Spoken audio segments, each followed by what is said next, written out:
दृढ़ता के साथ कहा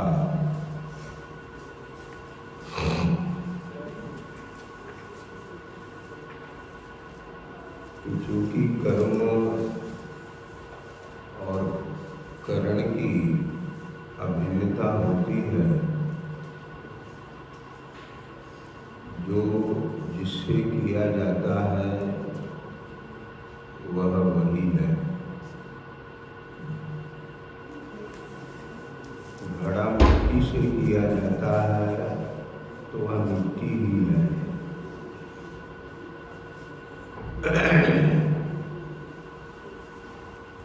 स्वर्ण से निर्मित आभूषण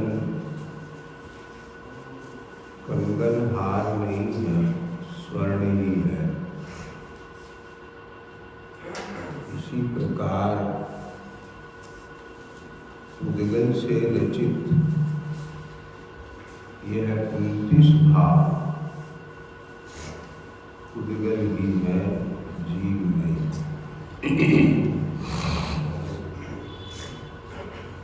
इसलिए ये वर्णादि जीव नहीं है। यह सिद्धांत निश्चय का समझना चाहिए, क्योंकि जिनागम में व्यवहार नहीं से ये जीव के कहे हैं। इसलिए जिनागम के प्रति अश्रद्धा का भाव उत्पन्न ना हो, स्वयं ही आगम की बात आगम से ना विरुद्ध हो। इसलिए यहाँ पर अमृतचंद स्वामी ने टीका में ये बात स्पष्ट की है। ततो न वर्णादयो जीव इति निश्चय सिद्धांत। इसलिए वर्णादि जीव नहीं है, यह निश्चय नय का सिद्धांत है। अर्थात जो ये चर्चा चल रही है वह वस्तु के उस स्वभाव की चल रही है जो निश्चय नय का विषय है। ख्याल में आ गया? व्यवहार नय का विषय है ही नहीं, ऐसा सर्वथा नहीं समझ लेना चाहिए। यदि वह विषय हो गए ही नहीं तो फिर निश्चय नय के विषय की क्या आवश्यकता, निश्चय नय की क्या आवश्यकता रह जाए।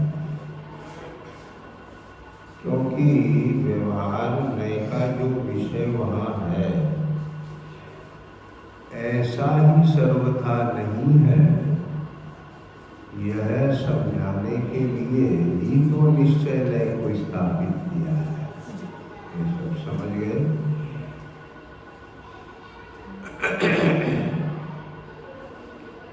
अब अमृतचंद स्वामी ने यहाँ पर 2 कलश रचे। क्या कहते हैं कि जिस वस्तु से जो भाव बने वह भाव वह वस्तु ही है। जिस वस्तु से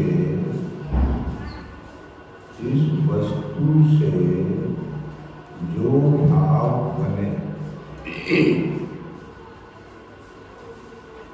दो बातें हो गई। जो भाव बने पर वो किससे बना? जिस वस्तु से। क्या आभूषण बना किससे? रोटी बनी किससे? घड़ा बना किससे? समझ गए? लोई बनी किससे? आटे से। घड़ा बना मिट्टी से। आभूषण बना स्वर्ण से। बना जो भाव बने, ख्याल में आया? जो भाव बने किससे बने? जिस वस्तु से। बराबर? ओके जी। वह भाव, वह वस्तु ही है। आभूषण स्वर्ण ही है। रोटी आटा ही है। घड़ा मिट्टी ही है। बराबर? समझ गए? व्यक्ति में नशा हुआ, उन्मत्तपना आया, किससे? मदिरा से। तो वह मदिरा ही। कौन बोलता है? ए राजा, हाथी बेचना है। मनुष्य बोलता है कि मदिरा बोलती है। समझ गया? इसी प्रकार कोई व्यक्ति को मानसिक रोग हो जाता है। समझ गए? तो उसमें वह उन्मत्त चेष्टाएं करता है, तेज बोलता है, गुस्सा करता है, अव्यवहारिक व्यवहार करता है। तो वह व्यवहार मनुष्य करता है कि रोग करता है? समझ गए? वह भाव बना, समझ रहे हो? वह व्यवहार बना किससे? उसे पकड़ो। वो कार्य किसका? ठीक है? तो वह व्यवहार रोग ही है। बात समझ गए ना? किसी भी प्रकार अन्य वस्तु नहीं है। ये सिद्धांत समझ रहे हो? जैसे जगत में स्वर्ण निर्मित म्यान को लोग स्वर्ण ही देखते हैं, किसी भी प्रकार से तलवार नहीं देखते। अब इससे क्या लेना? समझ में आ गया कि वर्णादि उद्गल रचित है, इसलिए वे उद्गल ही हैं, जीव।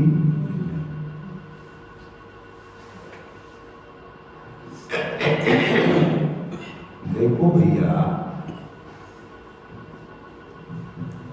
अब अगले कलश में भी अमृतचंद स्वामी ने यही बात और अच्छे से पुष्टि की। वो अभी हम श्लोकार्थ तरह फिर चर्चा करेंगे। क्या कहते हैं? अहो ज्ञानी जनों, अहो ज्ञानी जनों, ये वर्णादि से लेकर गुणस्थान पर्यंत भाव है, उन समस्त को एक उद्गल की रचना जानो। यहाँ पर ये जो 29 भावों की चर्चा की है, क्या कहा? कितने भावों की? 29 भावों की जो चर्चा की है, जीवाजीव अधिकार में। क्यों की है? कि जीव और अजीव इन दोनों एक मिलकर स्वांग रूप सामने खड़े हैं और ये जगत के लोग अज्ञानी उसे एक समझते हैं। जैसे दो लोगों ने मिलकर एक स्वांग बनाया, कहीं कहीं एक व्यक्ति दो स्वांग बनाता है, आगे से पुरुष होता, पीछे से महिला होती, इधर से दिखे पुरुष दिखता, घूम जाए महिला दिखती है। कहीं यहाँ पर दो ने एक स्वांग बनाया, ठीक है, लोग उसे एक ही समझते हैं, दर्शक एक समझते हैं, वहां दर्शक एक को नहीं दो समझते हैं। तो किसी तीक्ष्ण बुद्धि वाले जीव ने पहचान लिया कि ये एक नहीं, धीरे, एक नहीं दो है। ध्यान से सुनिएगा क्या कहा, एक नहीं दो है। जब पहचान लिया तो उनका खेल समाप्त हो गया और वे उसको नमस्कार करके चले गए, भैया तुम हमको पहचान लिया। ऐसे ही यहाँ भी जीव और अजीव ने मिलकर असमान जाति एक पर्याय का निर्माण किया और अज्ञानी जीव उसको क्या समझ रहा है, ये मैं एक हूं। क्या बोला है तो स्वयं ज्ञान स्वभाव रूप चेतन आत्मा, लेकिन अनुभव करता है वर्णादि रूप 29 भावों का। आप स्वाध्यायी हैं इसलिए संक्षेप में उन 29 भावों को आप सब समझते हैं। 29 भावों का विस्तार करने की आवश्यकता है क्या मुल्की जी? है?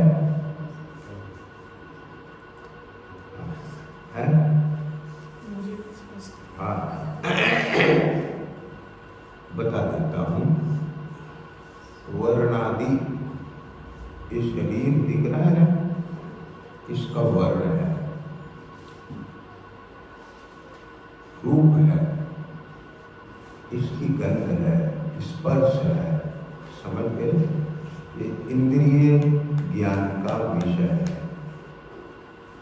तो 29 भावों में ये सब भाव लिए हैं। अगर आपको विस्तार से थोड़ा जानना है तो निकाल सकते हो।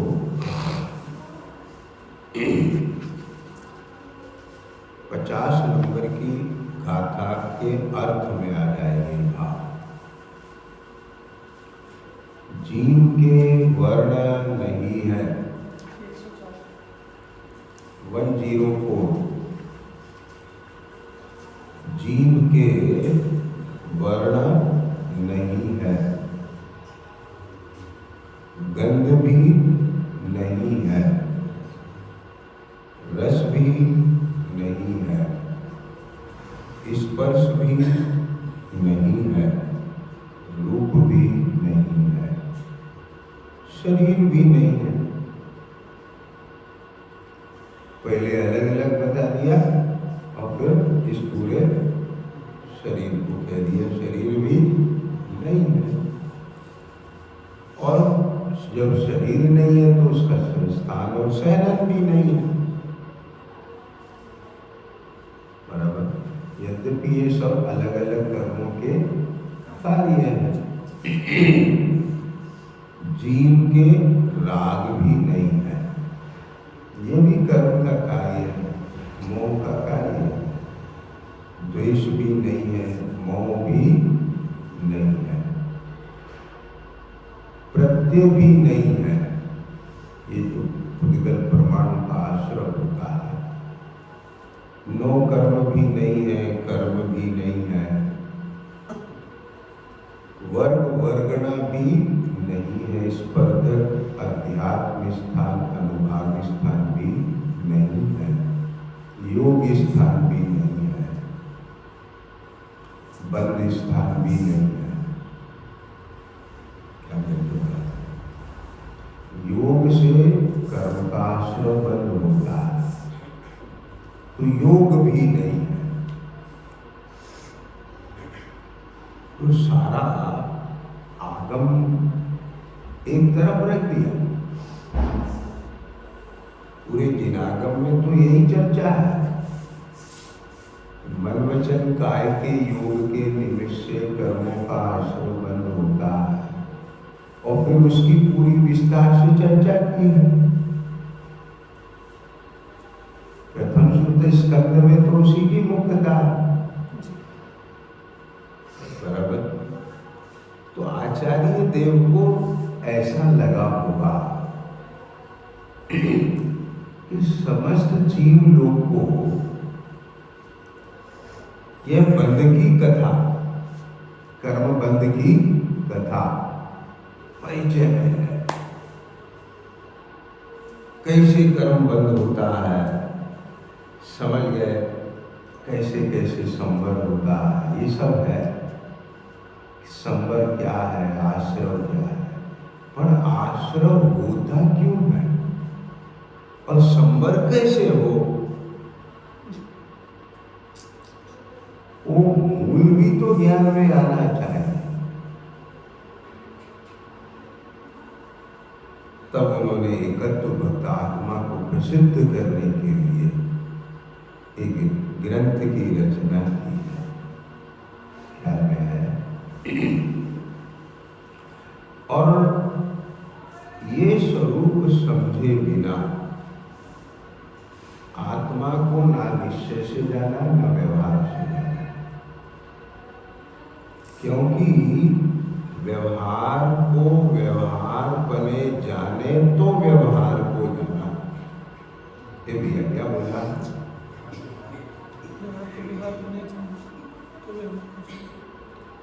समझ गए? यदि व्यवहार को निश्चय बने जाना तो व्यवहार को भी नहीं जाना।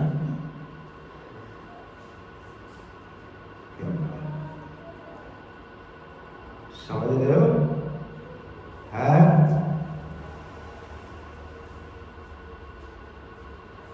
वनस्पति घी को देसी घी समझ लिया तो वनस्पति घी भी नहीं जानते थे,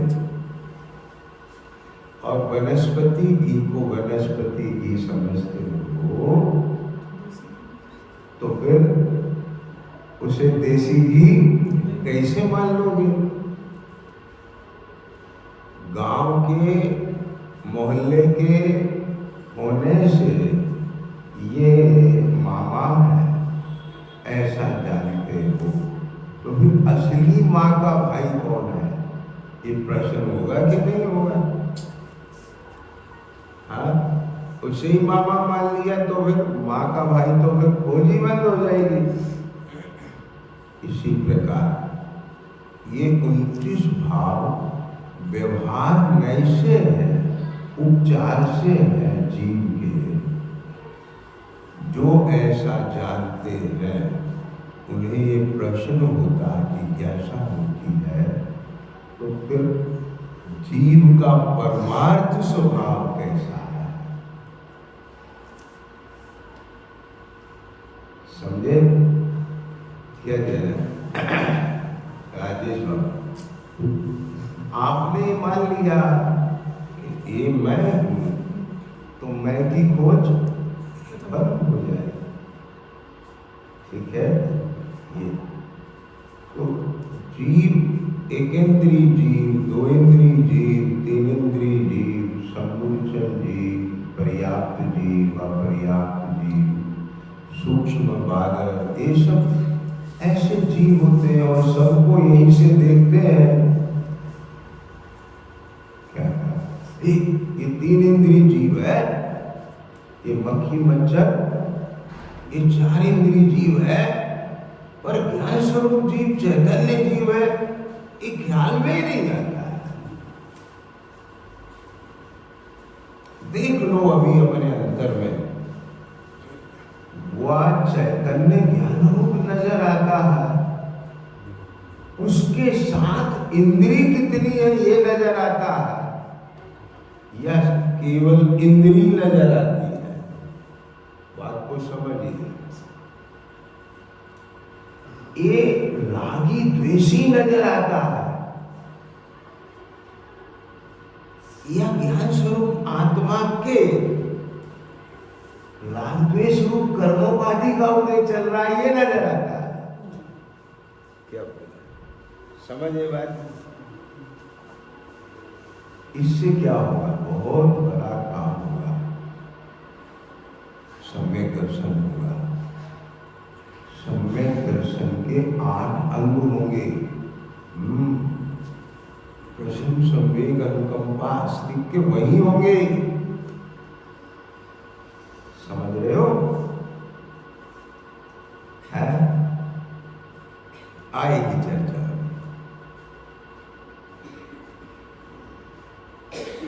कैसे? मैं कह देता हूं संक्षेप में।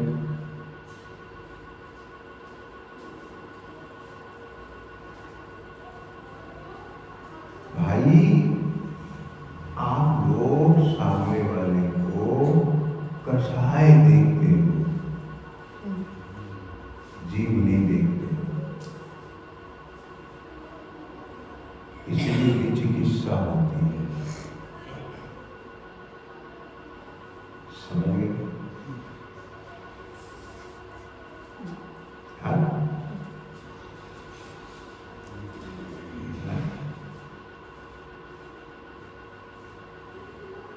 क्या कह रहे हैं? कहां से देखते हो? केवल और केवल, ये नहीं कह रहे नहीं देखना,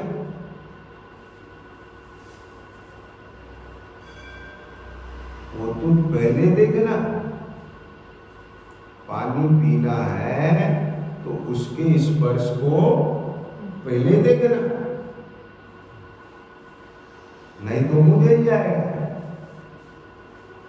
सामने वाले जीव को उसके उदय कैसा चल रहा है ये पहले देखना, लेकिन सर्वथा नहीं देखना।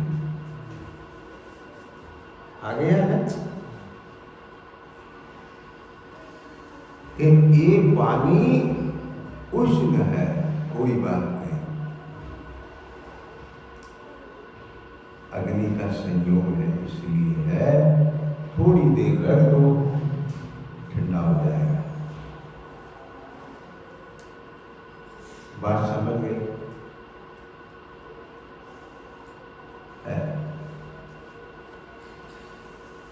ये आदमी, अरे ये तो महानालायक, महानालायक, ये महानालायक तुम्हें दिख रहा है केवली के ज्ञान में, ये तद्भव मोक्षगामी दिख रहा है। इसके अभी ऐसा कर्म का उदय है, थोड़े समय बाद इसको आत्मबोध होगा और यह उदय से भिन्न बढ़ेगा, अपने स्वभाव से अभिन्न होगा और स्वरूप में गुप्त होकर केवल ज्ञान प्राप्त करेगा। समझ गए? क्यों? क्योंकि वो नालायकी इस जीव का स्वभाव नहीं है, वह जीव नहीं है। इसलिए ज्ञानियों को जगत के समस्त जीवों में मैत्री का भाव होता है।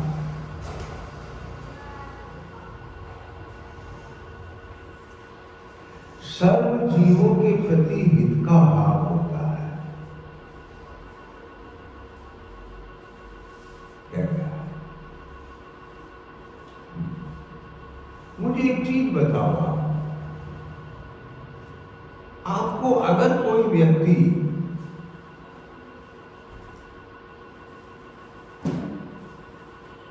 बस में, ट्रेन में, अन्यत्र स्थान पर बीमार दिखता है और आप उस बीमारी से गुजरे हो, तो आपको सहज भाव आता है कि नहीं आता है, भैया ये कैसे हुई घटना। आओ हम आपको एक वैद्य का पता बताते हैं। मुझे भी ये तकलीफ थी, मैंने भी उपचार किया, सही हो गया, सहज आता है कि नहीं आता। या वह आप उसके जाति कुल राजा रंग ये सब भेद देख करके आता है कि प्राणी मात्र के प्रति आता है। देखा है कि नहीं देखा? क्यों? अरे तुम्हें होता है तो दूसरे पूछते हैं और दूसरों को होता है तो तुम पूछते हो। ऐसी घटना हर के जीवन में घटी होगी। बोलो वज्र से क्या समझे? जैनी से पूछे नहीं है, हिंदू मुसलमान से कह देता है, मुसलमान हिंदू से कह देता है, भारतीय रशियन से कह देता है, रशियन भारतीय से कह देता है। क्यों? बस क्योंकि वह जानता है ये रोग है और व्यक्ति को रोग रहित होना चाहिए। जितना स्पष्ट भेद ज्ञान व्यक्ति के और रोग के बीच में है, ऐसा ही स्पष्ट भेद ज्ञान जीव और 29 भावों के बीच में जिन्हें होता है, उन्हें ही सम्यक दृष्टि जीव जाता है। और इसलिए उन्हें जगत के सारे जीवों के प्रति हित का भाव होता है, मैत्री का भाव होता है। हो गया सिर्फ बता क्या ये सब जीव दुखी है। क्यों दुखी है? ये दुख जीव का स्वभाव नहीं है और जिसे सुख समझता है वह सुख भी जीव का स्वभाव नहीं है। स्वभाव को भूल करके ही ये सुख दुख है और स्वभाव को जानने पर पारमार्थिक सुख होता है। आगे समझ में?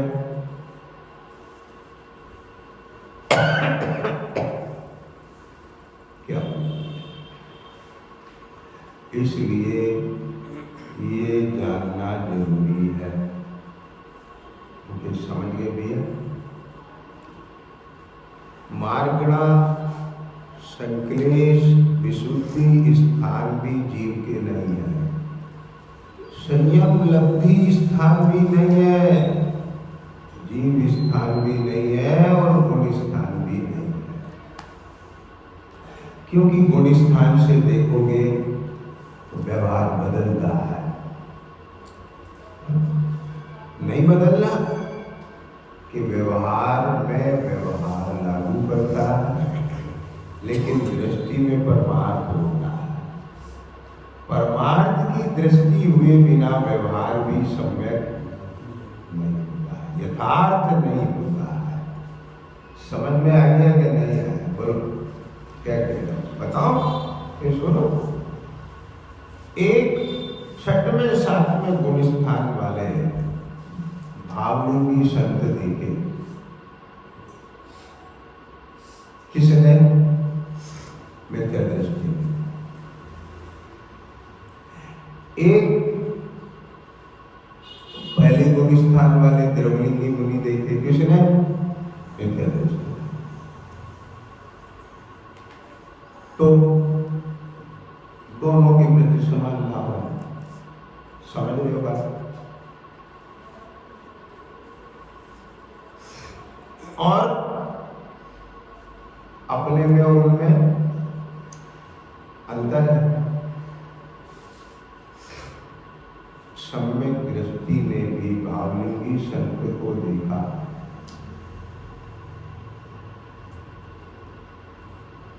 अंतर से उसके समर्पण भाव पूर्वक व्यवहार हुआ। संग में द्रवलिंगी मुनि को भी देखा। समझ, यद्यपि छद्मस्त ज्ञान का विषय नहीं है, परंतु कुछ स्थूल दोष से ज्ञान में आ गया, अभी इनको सम्यक दर्शन नहीं है, तो भी वहां पर चूंकि चरणानियोग के अनुसार उनका बाह्य संयम बेश यथार्थ है, इसलिए वह वहां पर व्यवहार पूरा करता है। समझ रहे हो? अब मैं आपको एक दृष्टिकोण बताता हूं। मिथ्या दृष्टि की जो भक्ति है वो यथार्थ नहीं है, सम्यक नहीं है। सम्यक दृष्टि की भक्ति यथार्थ और सम्यक है।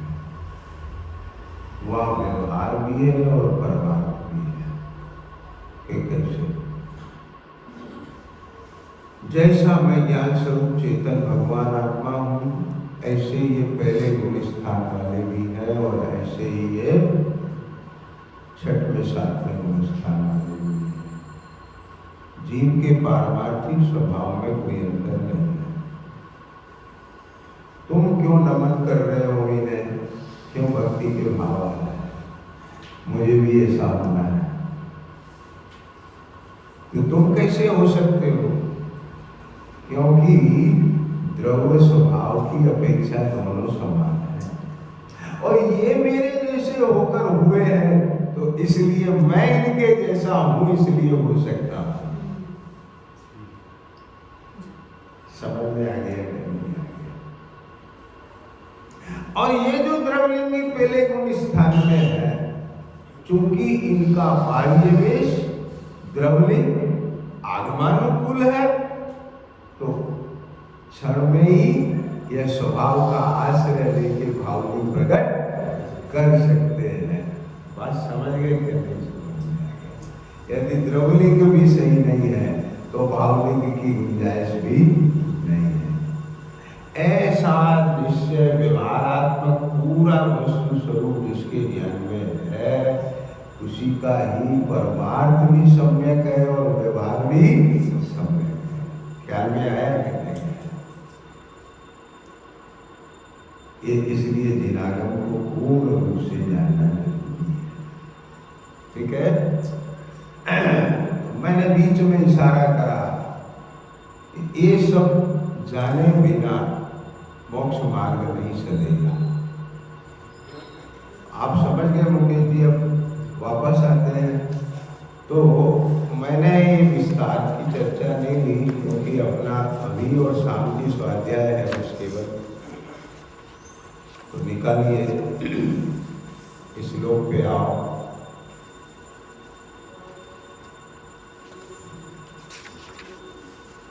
क्या चर्चा चल रही थी? अहो ज्ञानी जनों,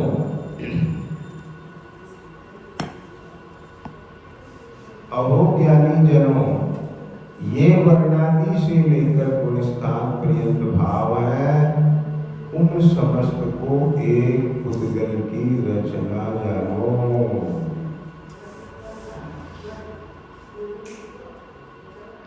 पहले वहां के नहीं जानो, यहाँ के जानो।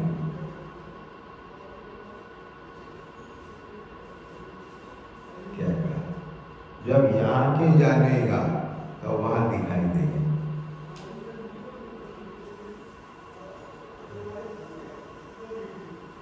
ख्याल में आ गया?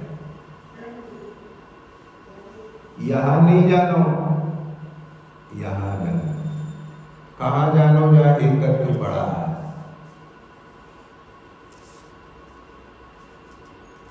ये जीव शास्त्राभ्यास के बल से, वेद ज्ञान के बल से नहीं,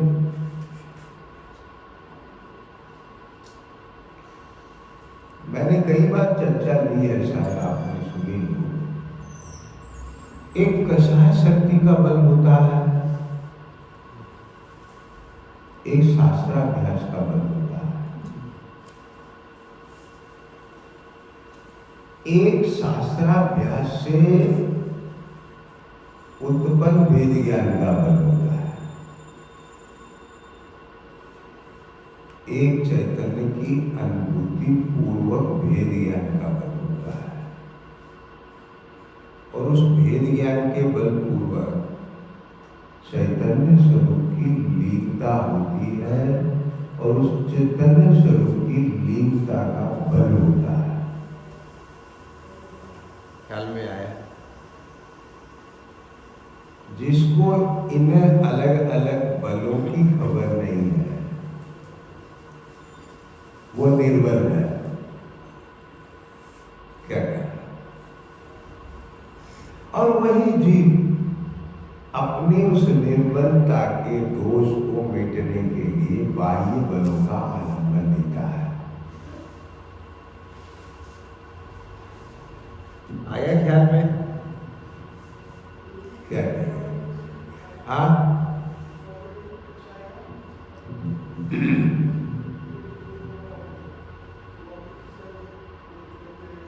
किसके नहीं आया क्या?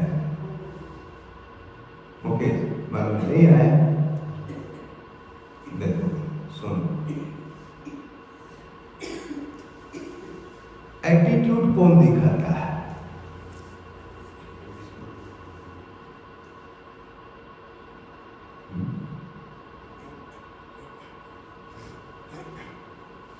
समझ गए? मैं देखता हूं एक मैनेजर, बैंक का बड़ा मैनेजर, वह बैंक में कहीं भी कोई फाइल उठा के किसी के पास ले जाता है, लाता है, करता है, एटीट्यूड नहीं दिखलाता है,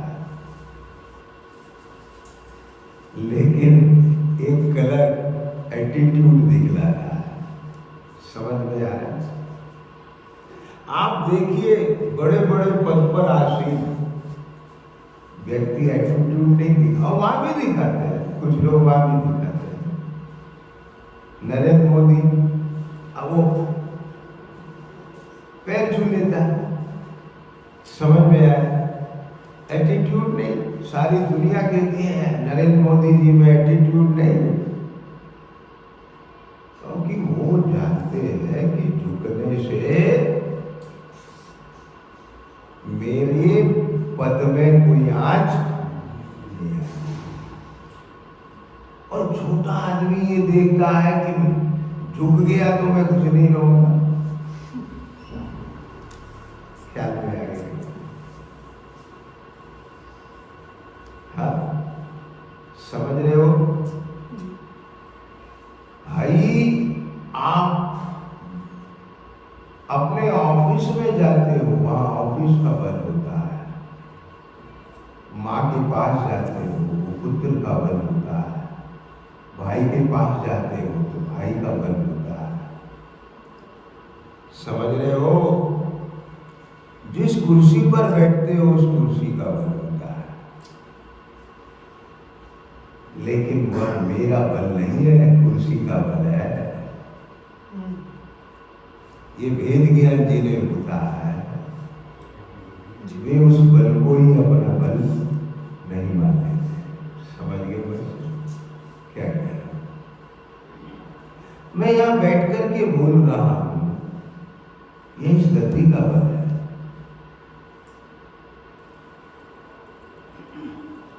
क्या कह रहा?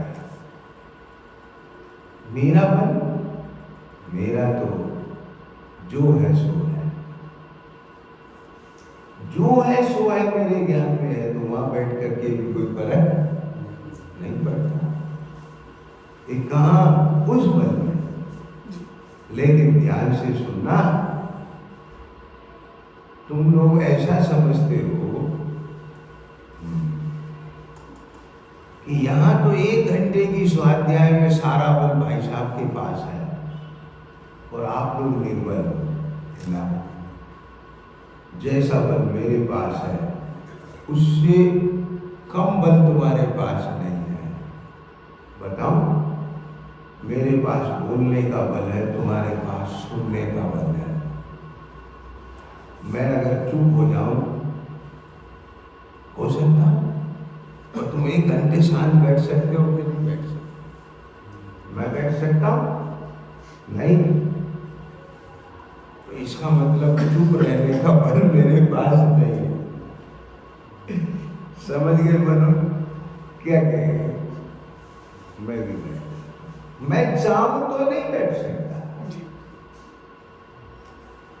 मैं चाहूं तो यहाँ स्वाध्याय नहीं पढ़ सकता।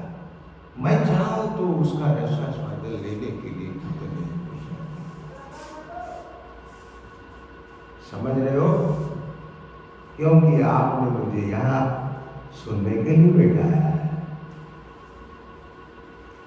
लेकिन मुनिराज प्रतिबंधित नहीं है, उनके पास ये बल है कि वो अपने स्वरूप में गुप्त हो सकते हैं। अरहंत परमात्मा तीर्थंकर देव, उनकी दिव्य ध्वनि गिरेगी, लेकिन सुनने वाले केवली हो सकते हैं। और समव शरण में विराजमान केवली सिद्ध हो सकते हैं, परंतु तीर्थंकर को सिद्ध होने के लिए पहले योग निरोध करना पड़ेगा। क्या करें? अलग अलग है, उपाधि है ऐसी, परंतु उपाधि को उपाधि समझना, उपाधि को अपना स्वभाव मत मानना।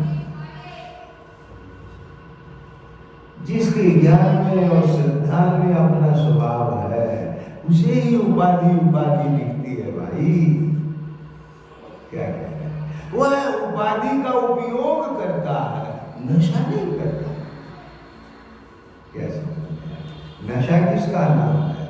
उपाधि को स्वभाव मान लेना ही नशा है। ये सुनना, ये नशा दिखता है, लेकिन ये मदिरा का स्वरूप है।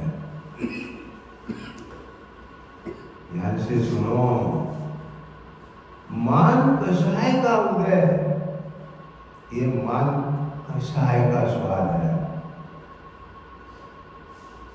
और उस मान कषाय को अपना स्वभाव मानकर प्रवर्तना, या मान कषाय का भी उदय है और दर्शन मोह का भी उदय है। क्या कहेंगे?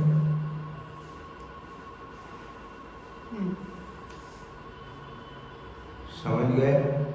और उसे तुमने अपना स्वभाव नहीं माना, और भीतर में उससे भेदिया ने उस उदय से निकलने की भीतर में भावना है, निकल नहीं पा रहे, इसकी भीतर में निंदा है, गरिया है, आलोचना है। तो कषाय का तो उदय है, परंतु दर्शन मोह मिथ्यात्व का उदय नहीं है। समझ गए? हाँ, ये सब अलग अलग कर्म की प्रकृति है, उनका स्वाद है, मेरा स्वभाव नहीं है। मेरी तो बस एक यात्रता ही है, ऐसा लगता है। अब हो गया जनों, ये वर्णादि से लेकर गुणस्थान पर्यंत भाव है, उन समस्त को एक पुद्गल की रचना मानो। यह पुद्गल ही नाच रहा है।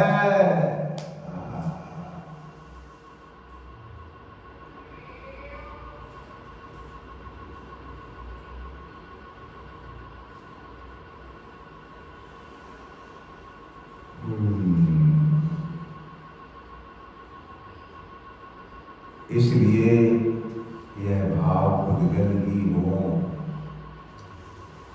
क्या कह रहे? जब ये सब पुद्गल है तो पुद्गल ही हो कि हाँ हाँ मतलब आप कह रहे हैं पुद्गल की रचना जानो, तो रचना है तो पुद्गल है, तो फिर यहां क्यों कह रहे हो कि पुद्गल ही हो कि हाँ कहा तेरे ज्ञान में हूं, तेरी श्रद्धा में हूं, तेरे चारित्र में समझ में आ गया, इसलिए यह भाव पुद्गल ही हो, आत्मा ना हो।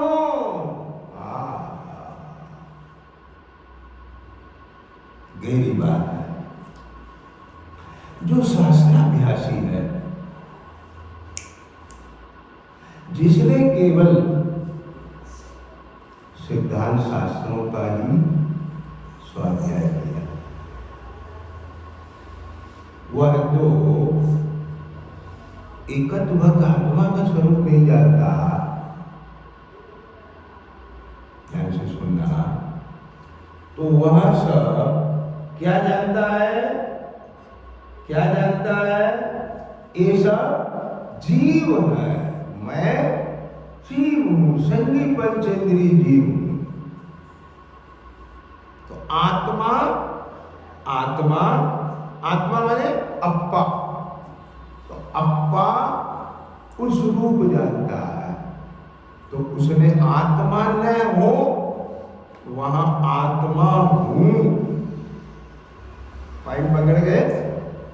मनो ऐसा सर्वथा है। दूसरा,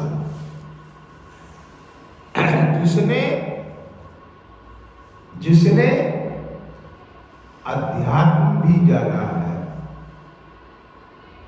वह आत्मा तो नहीं है, लेकिन अप्पा हूं। क्या बोला?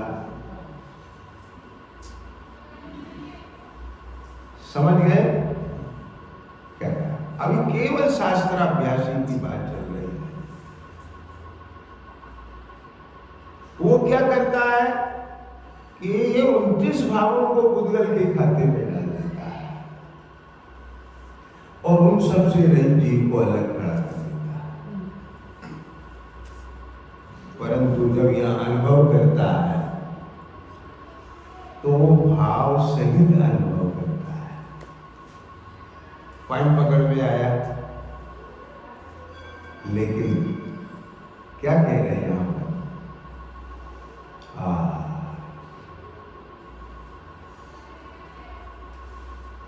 आत्मा संवेदन करते।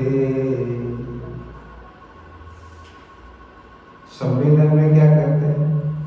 आत्मा, या आत्मा उनका सब 29 भावों से रहित, जो आत्मा का पारमार्थिक स्वभाव है, वह हूं, आत्मा हूं। अभी 29 भावों के काल में भी,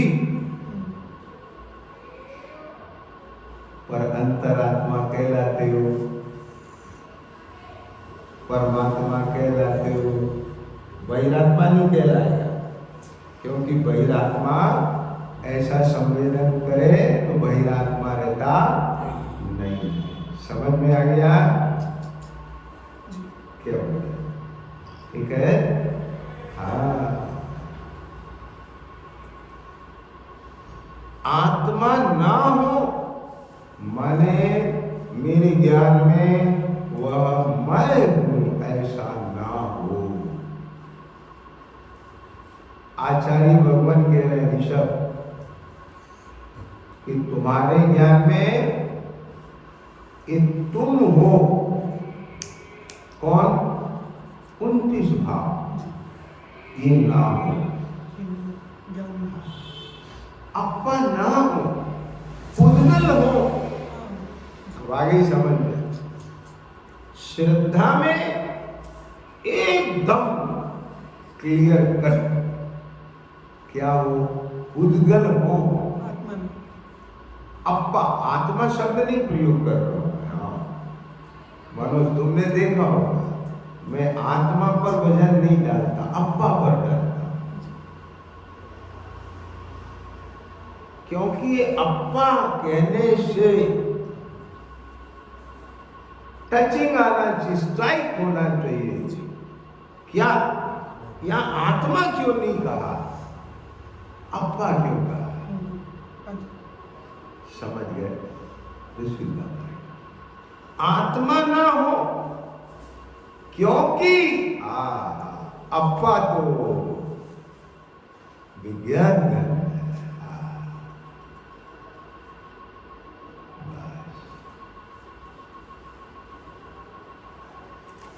विज्ञान घन स्वभाव वाला 73वीं गाथा की टीका। समझ गए?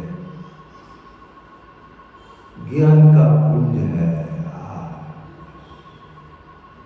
मैं ज्ञान,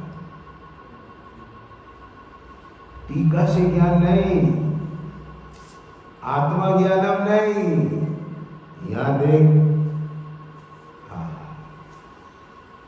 ज्ञान में बस ज्ञान भाष। सुनो, अकेला इतना नहीं ज्ञान में ज्ञान भाषे, ज्ञान में ज्ञान स्वयं बने भाषे। क्या कहेंगे? नहीं पकड़ में आएगा। तेरे ज्ञान में कुछ काल के लिए ज्ञान परिणमता हुआ ज्ञान घे बन जाता है, और तुझे ये लगता है मैं जान तो रहा हूं। ये कितनी उंगली है? 2। किसने जानी? मैंने। समझ गए?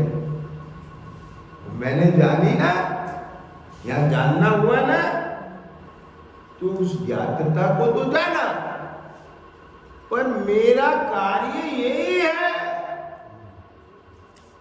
ख्याल में है? ऐसा जानकर समस्त ज्ञेयों को जानने का भाव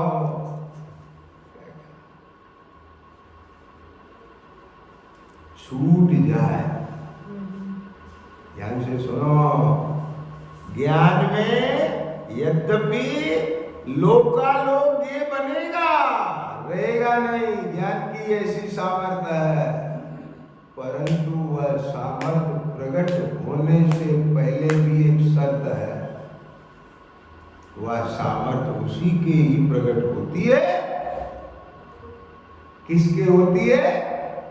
जिसको लोकालोक जानने का विकल्प मिट जाता है। क्यों मिटा? क्यों जानूं जब वह मैं हूं नहीं, मेरा है नहीं, मेरा कर्ता नहीं, मेरा कर्म नहीं, मेरा भोगता नहीं, मेरा भोग नहीं, और यहां तक कि मेरा ज्ञेय भी मैं ही ज्ञाता, मैं ही ज्ञान,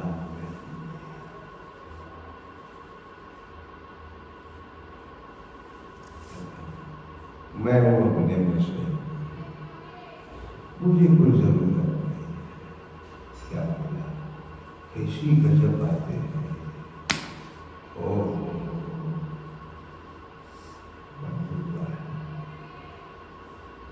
मैं तो आत्मा तो मैं तो विज्ञान घन हूं, ज्ञान का पुण्य। इसलिए वह इन वर्णादि भावों से अन्य ही है, मैं तो इन वर्णादि भावों से अन्य हूं। ऐसा जाना तो किसको जान के जाना? अपने को जान के जाना।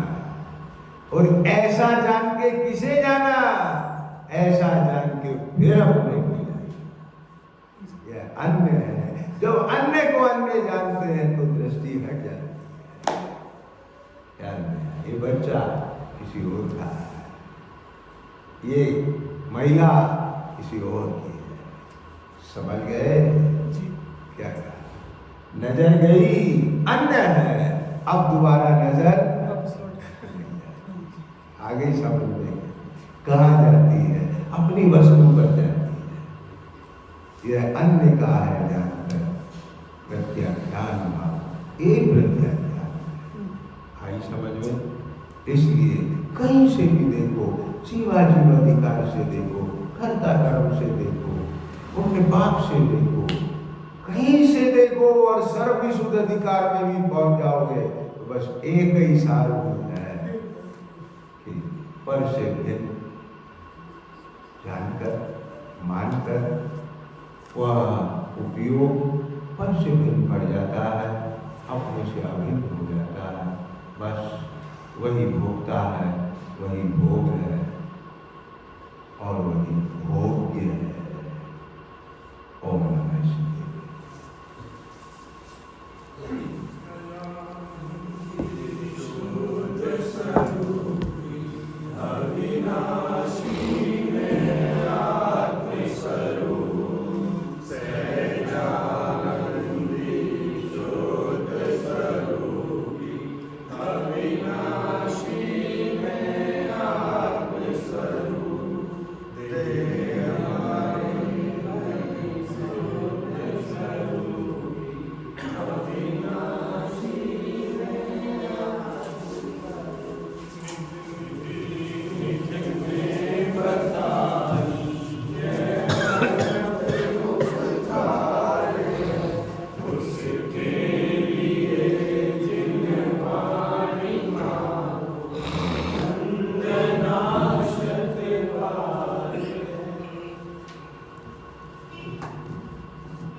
Hmm.